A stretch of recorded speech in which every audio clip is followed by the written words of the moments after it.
ఆ ఇంట్లో కుటుంబ ప్రార్థన జరుగుతుంది. తండ్రి మంచం మీద పడుకున్నాడు, ఆయన ప్రార్థనకు రాడు. బాప్తిస్మం తీసుకున్నాడు, కానీ కొన్ని బలహీనతలను బట్టి చర్చి రావటం మానేశాడు. ఆ తల్లి భక్తి కలిగిన తల్లి కుటుంబ ప్రార్థన చేసుకుందామని ఇద్దరు పిల్లల దగ్గర పెట్టుకొని కుటుంబ ప్రార్థన స్టార్ట్ చేసింది. ఈలోపు వాళ్ళ అబ్బాయి ఏమైందో ఏమో, వాష్రూమ్కి వెళ్దామనో ఏమో, సడన్గా ప్రార్థన మధ్యలో నుంచి లేచి అటు వెళ్ళేటప్పుడు బైబిల్ కాలుతో తొక్కాడట. మంచం మీద పడుకున్న నాన్న పరిగెత్తుకుంటా వచ్చి వాడి రెక్కెట్ల పైకి లేపి పెట పెట పెట పెట కొట్టాడట. ఎందుకండి వాడిని కొడుతున్నారు? ఇది పరిశోధ గ్రంథం అయితే వీడు దాన్ని కాలుతో తొక్కాడే.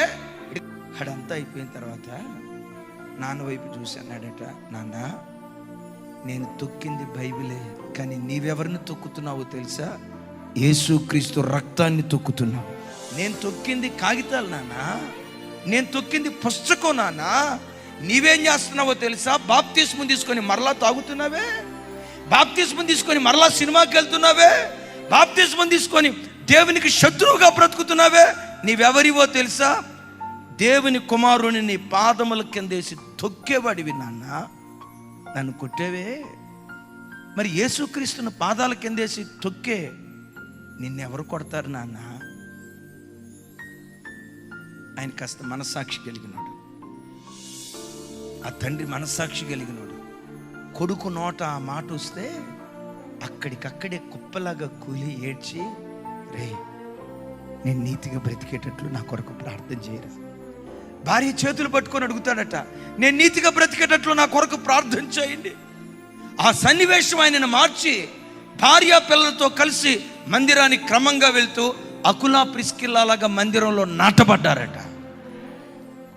ఒకప్పుడు నాకు సినిమాల అలవాటు ఉందయ్యా, ఇక ఆడి జోలు నేను వెళ్ళనయ్యా, బ్రతికితే ప్రభు కొరకు, చనిపోయినా ప్రభు కొరకే బ్రతుకుతానని బాప్తిస్మం తీసుకుంటారే.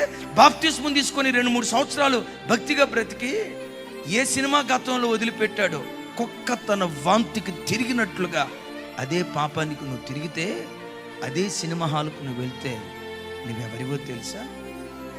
యేసు రక్తాన్ని కాళ్ళతో తొక్కిందని.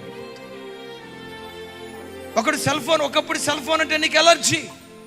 ఏనా పనికి మాలిన బొమ్మలు పొరపాటున వాటి వైపు కన్నెత్తి చూడటానికి కూడా ఇష్టపడేదానివి కాదు, అంత నిష్టగా బ్రతికావు. ఈరోజు ఫోన్ ఆన్ చేస్తే అదే పనికి మాలినవి పదే చూస్తూ అపవిత్రతలో నువ్వు మునిగి తేలుతున్నావంటే నీవెవరివో తెలుసా? యేసయ్య రక్తాన్ని పాదాలతో త్రొక్కేవాడివి. అంటే ఆ రక్త ప్రోక్షణలో మీరు బ్రతకాలి, కానీ రక్తాన్ని తొక్కే